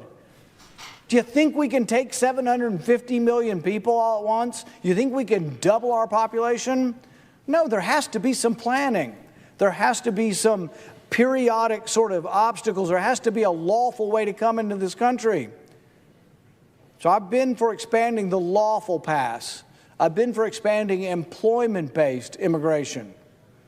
Most of the people I know who are first generation are great workers. Like I say, some of the best Americans just got here. But we can't have a wide open border. We can't allow the invasion to continue. What has transpired here over the last few days and will continue to transpire is basically ignoring the people. There is an elite class in this country that think that Americans aren't smart enough to figure these things out. They think that Americans aren't smart enough to really figure out whether they want to vaccinate their kids, whether they want to wear a mask, or figure out whether or not 6 feet of distance works. Did you hear the one recently when they interviewed Fauci? They asked him where the 6 feet of distance came from. He's like, I don't know. I think we just made that one up. Really? I went to my son's university for graduation. They had white circles drawn on the ground outside, and you had to stand in another white circle 6 feet from people outside. There's zero science behind it. I was crying for my son. I cried for my son because he had to go with his mom. I wasn't there. I was here, but I flew over on the day. But anyway. And she drove him, and he picked up, and they handed him his diploma like a drive-through fucking window. And now they don't know why the fuck they created 6 feet safe. I'll tell you why they created 6 feet safe. Divide and conquer. Divide and conquer. It's one of the oldest fucking tricks in the book. They shut down places where people can gather, on and on and on. And they're going to continue to do that. You know who was good at doing that? You know who was the greatest person at dividing and conquering a country? I'm going to tell you who was.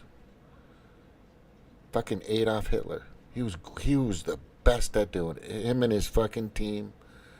People don't realize this, but there was a corporate side to that entire process. People don't even understand it. Whitney Webb, I think, went over it I think Burmis did too, Jason Burmis, which you guys have pay attention to that kid. He knows what the fuck he's talking about. He's been going after the WEF for a good long time. You know, James Corbett for sure. Ryan Christian's got some good information. Derek Bro's got some good information.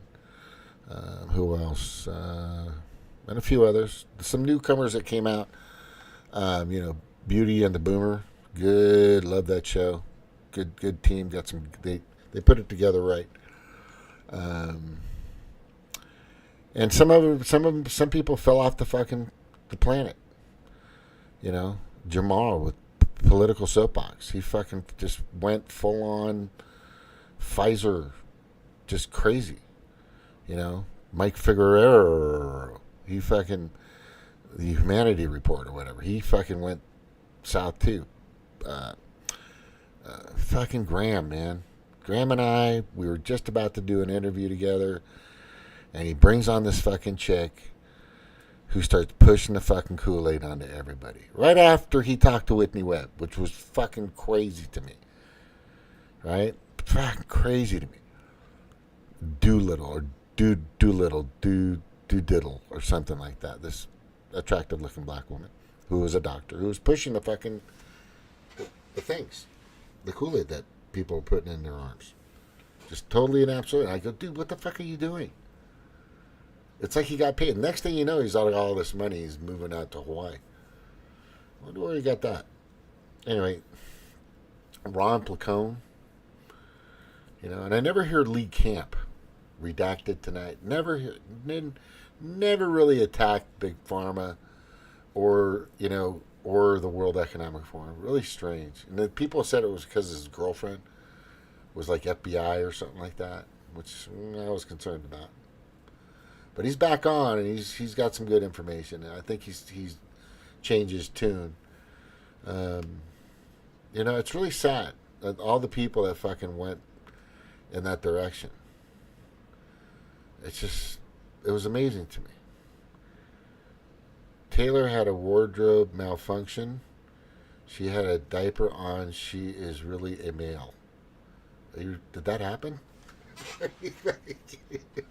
Taylor Swift. Are you kidding me? When did this happen? That would be fucking crazy. Because the chick has, I don't know, man. That would be fucking crazy. That would piss off my daughter. She kind of likes Taylor Swift. You know, anybody that's fucking, you know, 20 to fucking 30 is, you know, they're Swift fans. It's been that way for a while. It's just hype, marketing, advertising. That's the reason why she's gotten so fucking popular. Now, you can always put lights behind people and put them in clothes and make them do fucking dances, and they don't have to be great singers. You know. Anyway, let's listen to the rest of this guy. If you got pictures of that, Cheryl, you better freaking send them to me. On that. Zero. They don't even know where their supposed science came from. I said, I thought you came up with the science. No, I thought you did. I thought it worked. It doesn't work. And you don't catch a disease outside. All of those things. We went through graduations with people with masks on and the chairs 6 feet apart. My favorite is this, though. These people are so obsessed and think masks work that you'll see them on the floor now. And not all of them, I'm just guessing, but I know at least some of them on the floor when they're wearing a mask is because they have COVID. And it's like, they used to teach the common sense when I went to medical school and when I was growing up, you stayed home when you were sick. If you had an infectious disease, you stayed home. Now they tell you to just keep going and confronting people but wearing a mask. That doesn't work. Why don't the masks work? Because the pores in the mask are 600 times bigger than the virus, and the virus is aerosolized. Not just on droplets of water, aerosolized, moving freely throughout the air. Probably the most imbecilic thing we did, which rivals maybe the Middle Ages, is plexiglass. These morons told you that plexiglass would stop the virus. Only a moron would say that. There's no truth to that. There's no science to that. It's ridiculous. It should be a Saturday Night Live skit. Plexiglass that's this high, the virus can't go over it, the virus can't go around it. A group of engineers at MIT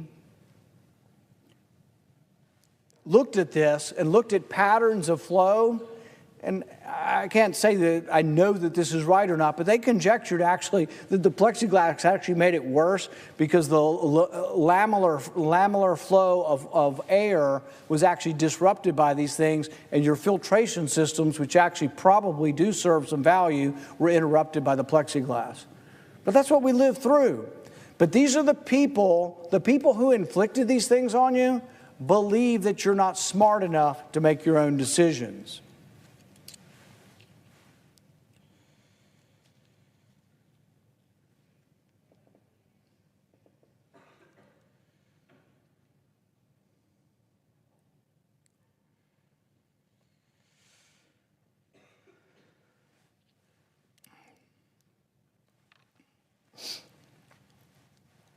When you tell people at home what's going on up here, and I go home every weekend, go to the grocery store, go to church. When I tell people at home that they just sent $60 billion overseas, they're aghast. They say, how can that happen? They say they know of no one.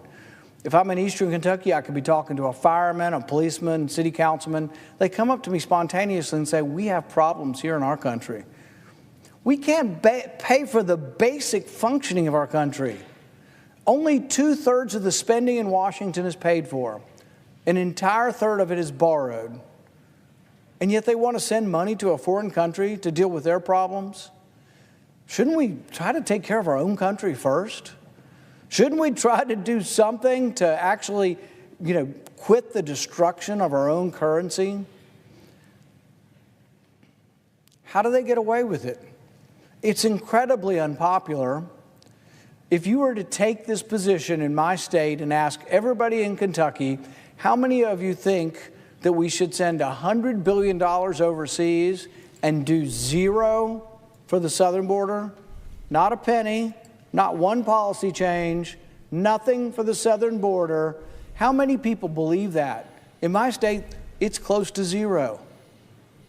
Well, here's the big argument, which he needs to bring up, is what are you sending the money for? Because what they're doing is they're just getting more processing agents to get the app that they use. It's an app, right? And they are able to get the phone for free. They get the app. They log in, amnesty button, push, and they're in and they're good. That's it. Doesn't matter who you are, where you're from. Yeah. And then many of them don't even use it. They just sneak in some other way. So what are you using the money for? I don't want to send any money for anything. I'm filibusters. Just don't fucking... I said this a year ago, and I'm telling you, probably more than a year ago. Just stop giving these fucking people money. Just no more. No, just none of you deserve a fucking penny to use of this made-up fictitious money that you're pulling out of your assholes. Just fucking nothing. Nothing. Because you've been fucking up this country with it since you've been... Very few people believe that. So how does it happen up here? It happens because there's not enough sunlight. There's not enough transparency.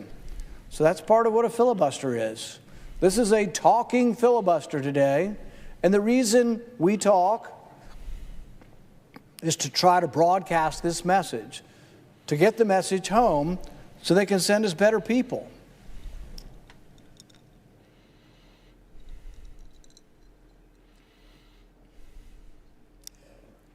Madam President, can you tell me how much time I have remaining in the hour of speaking?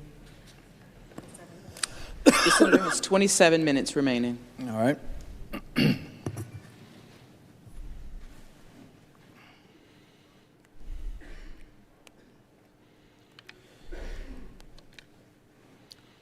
So one of the proposals that I've had, I think is a modest proposal, and you would think would be a no-brainer and should have been adopted unanimously, and that's to have an inspector general oversee the money.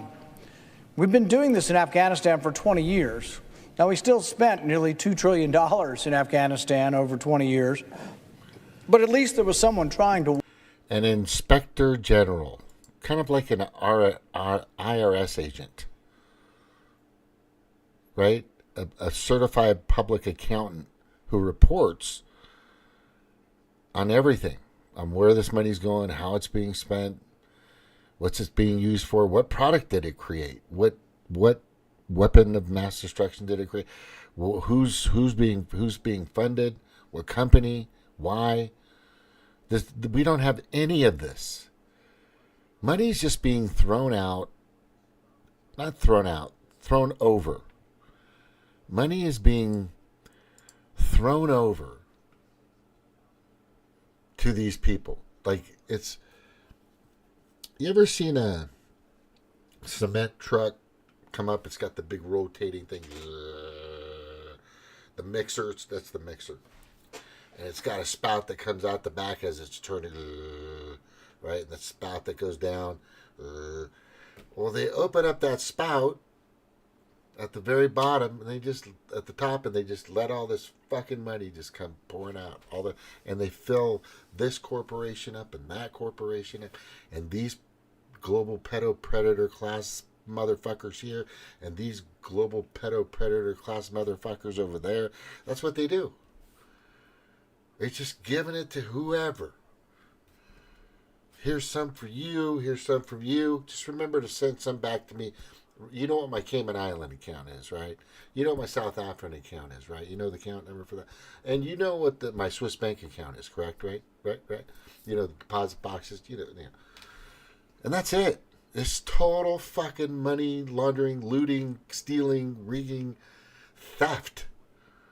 It has been theft for too long. Right? And a lot of these people in our country that work for us, actual people that are supposed to take care of that money, that are supposed to use it for the people, for the 99.9% of the fucking population, have been using it, abusing it, and giving it and handing it and dumping it down the slide like fucking Niagara Falls to everybody but you.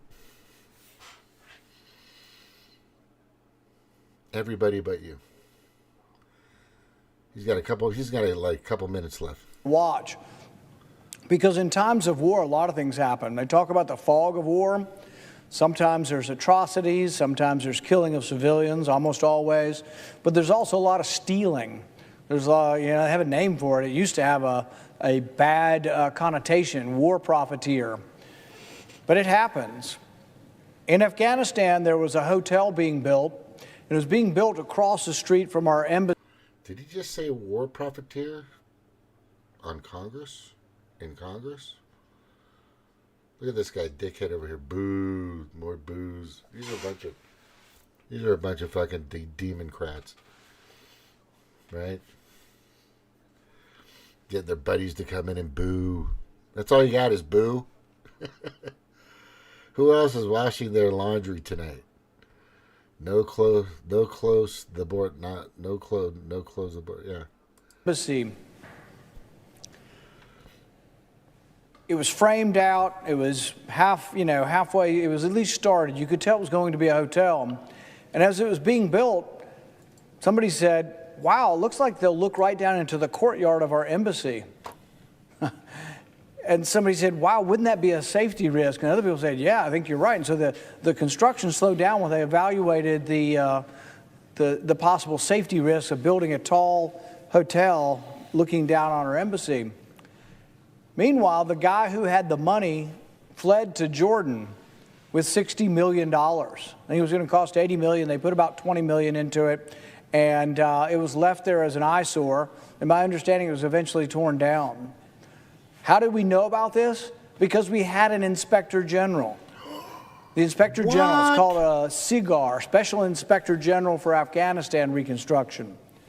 So I had a proposal over a year ago. I said, why don't we take the inspector general, who's been doing this in Afghanistan, already has a budget, because I just happen to be conservative with everything.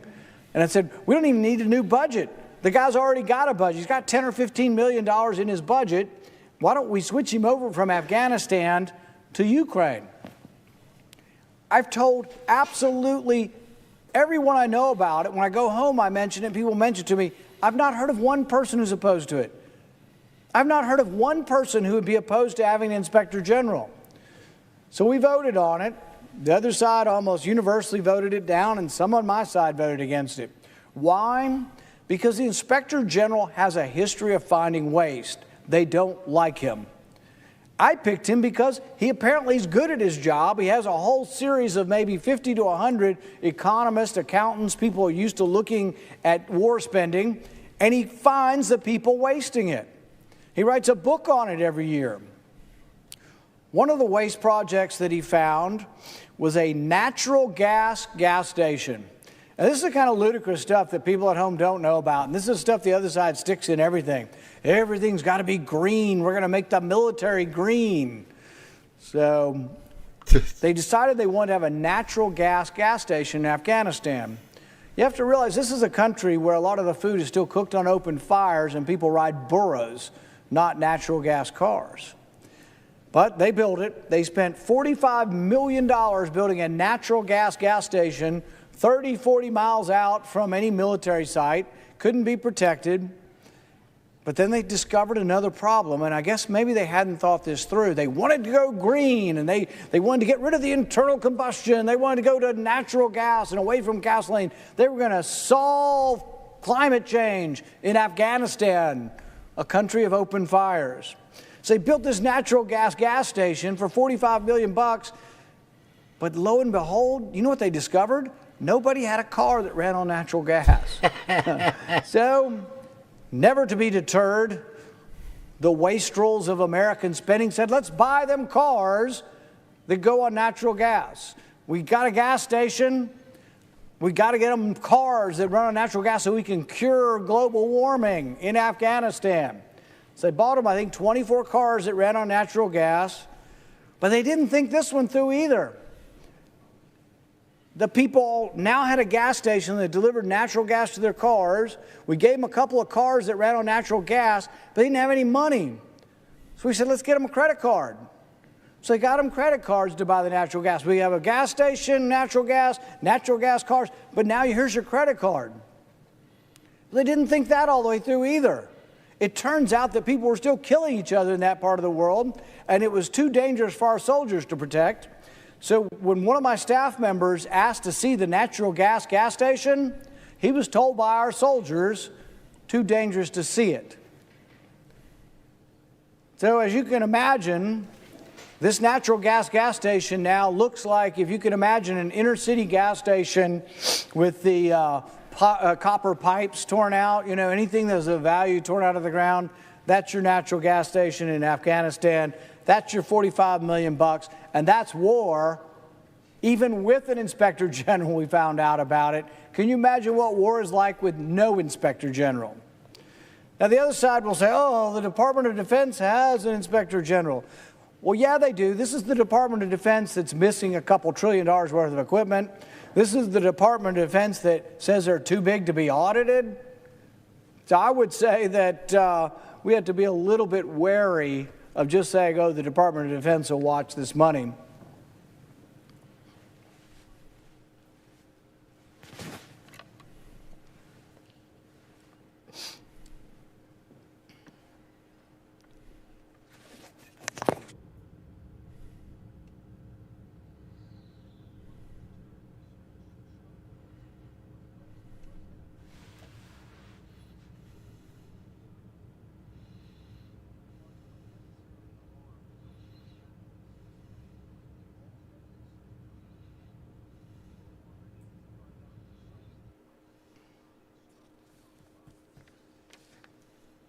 So I mentioned earlier about $1 billion.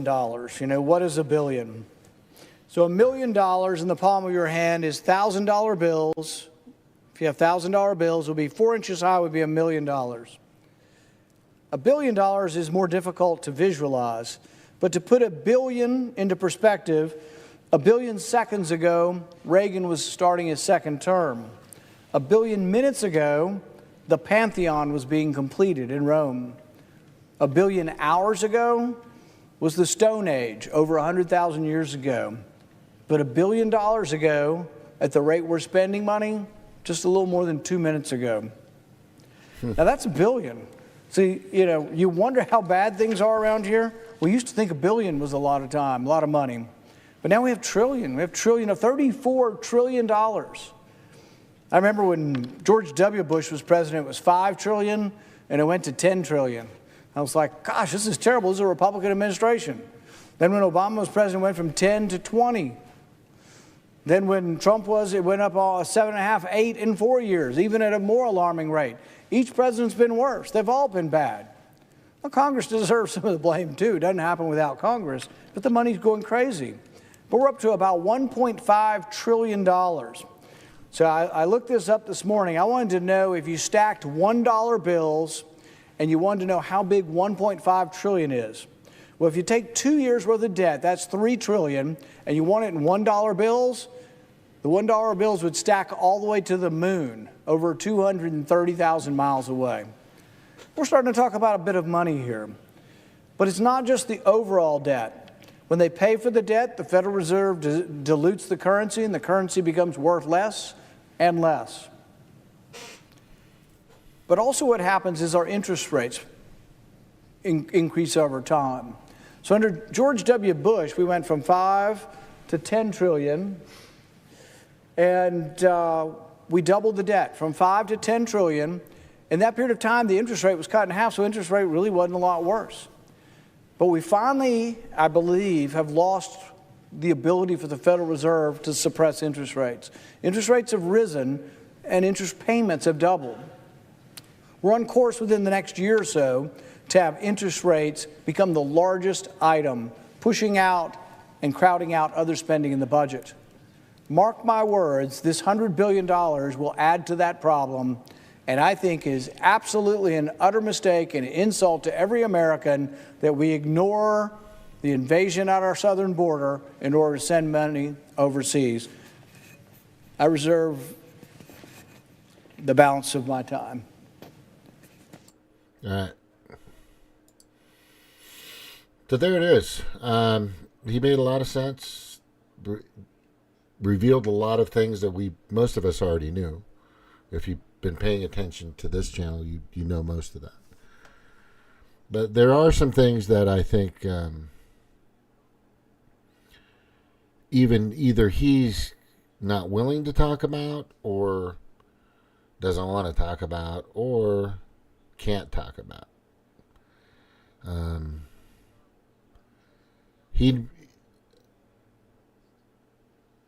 Nobody's saying these things. There are a few Republicans that are getting close, but Rand Paul's always been pretty spot on, right? Pretty spot on. I mean, if he ran for office right now, I'd vote for him. I'd vote for him, hands down. I'd vote for him. But he's not. So we're going to go with somebody that's an outsider. We're going to go with somebody that they can't bend, they can't break, doesn't need any more of their fucking bullshit money. Some news just came down the pike, and I'm going to show it to you because I think I got it on here, which I'm going to show. All right, let's see if I got it here. I'm going to redo my favorites again. Go in favorites. Let's see if it comes up. Yeah. Oh, did I save it there? No, I didn't. Shit. Yeah, so this happened tonight. I believe that Supreme Court says you can't take Trump off of the ballot everywhere. That's everywhere. So I heard that came out. I still need to verify just to make sure. But let me tell you a little story. Let me give you a little bit of information about Zelensky. All right, here, read this one real quick. Egyptian journalist who published material about Zelensky's mother's purchase of a villa for $5 million in August was killed. The body of Muhammad Ali Alawa was found with numerous abrasions, fractures, bruises on the body with traumatic brain injury. Of course. That's Zelensky. And I'm telling you right now, Netanyahu's not far away. He's not far away from Zelensky's mentality and his process. Just letting you know. Oh, hey, Snark. Laminar. I'm going to look that up. I'll look it up. Laminar. I got it. Yeah, there's a lot of crazy shit. And then the good one here is Nikki Haley. I like this picture right here at the top left.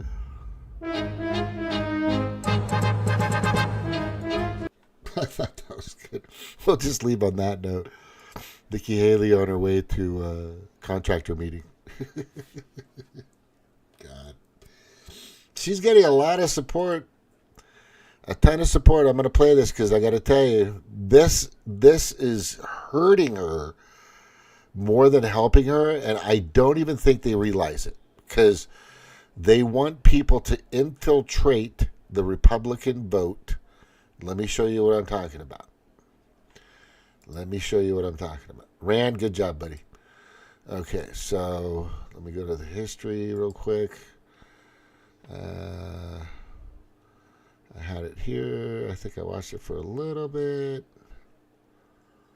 Okay, I recommend that you guys go watch this guy. Rebel Capitalist. Okay. He's a capitalist, but there's extreme capitalists, not extreme, or capitalists that are conservative capitalists, I would say. And then there's extreme capitalism. And extreme capitalism is monopolization and shit like that. It's like Comcast, or it's like Disney owning everything, in regards to entertainment on fucking a flat screen. But let me get to this real quick, and I think it's right here.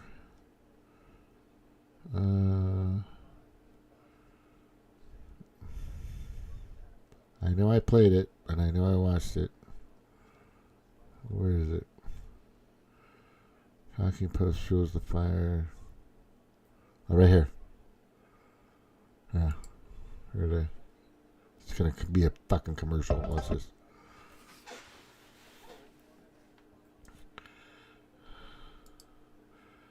But I got to show you. Right? I got to show you here. Watch. Where is it? Where is it? Where is it? Where is it?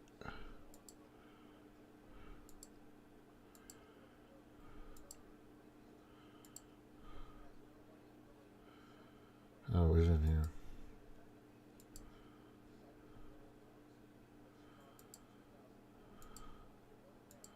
I don't think they show it, but she mentions Nikki Haley in here a few times.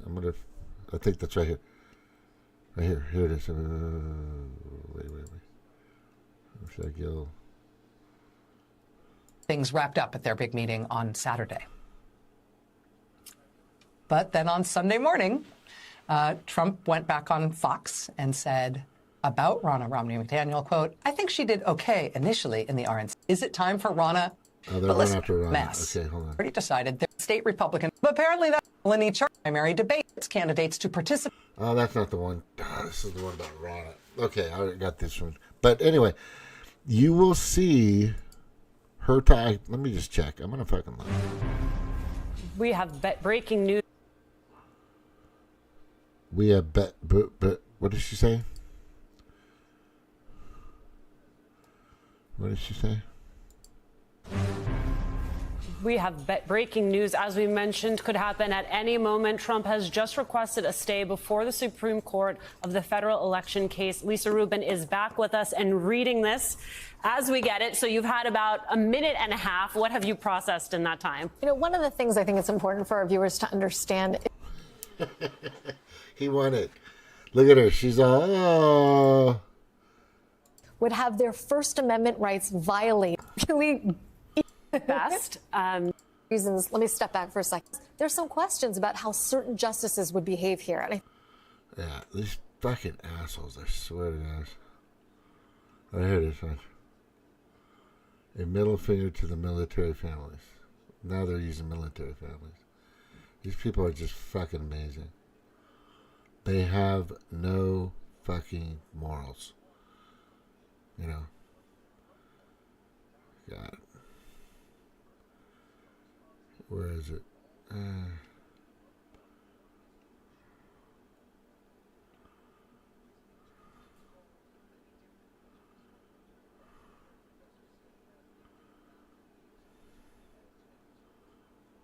Okay, I don't have it. Fuck it. I'm just going to cut this off at the end of the show. Thank you for being on Montauk. Thank you for listening. It's just, she's just, Rachel Maddow and MSNB has been so far up Haley's butt, and they're not anymore. That's what I was getting to, and I'm going to show you why, because she's just failing so badly. They're just like, oh, get away. So that's, and I'll probably bring that up maybe tomorrow or something. Other than that, I want to say aloha. Oh, this is good. Here's the good news. This is the one I want to talk about. Here's the good news. All right.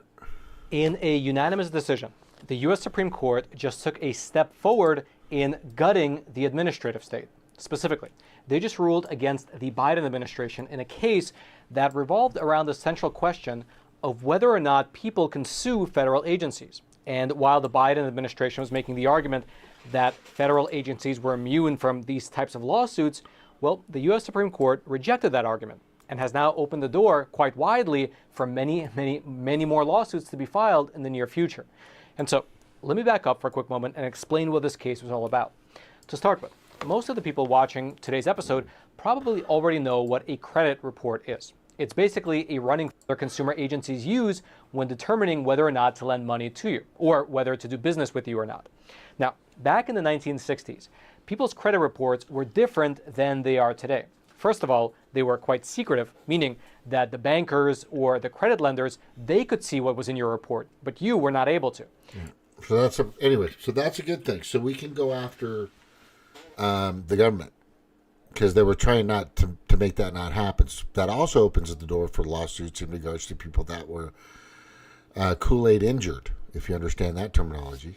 Kool-Aid injured or malpractice, Cheryl. Anyway, thank you. Aloha. Good having whoever's here. Look, if any time you want to come on or hang out, got something to say or don't, or you just want to join the fucking Montauk party, just come on in. Let me know. Other than that, aloha.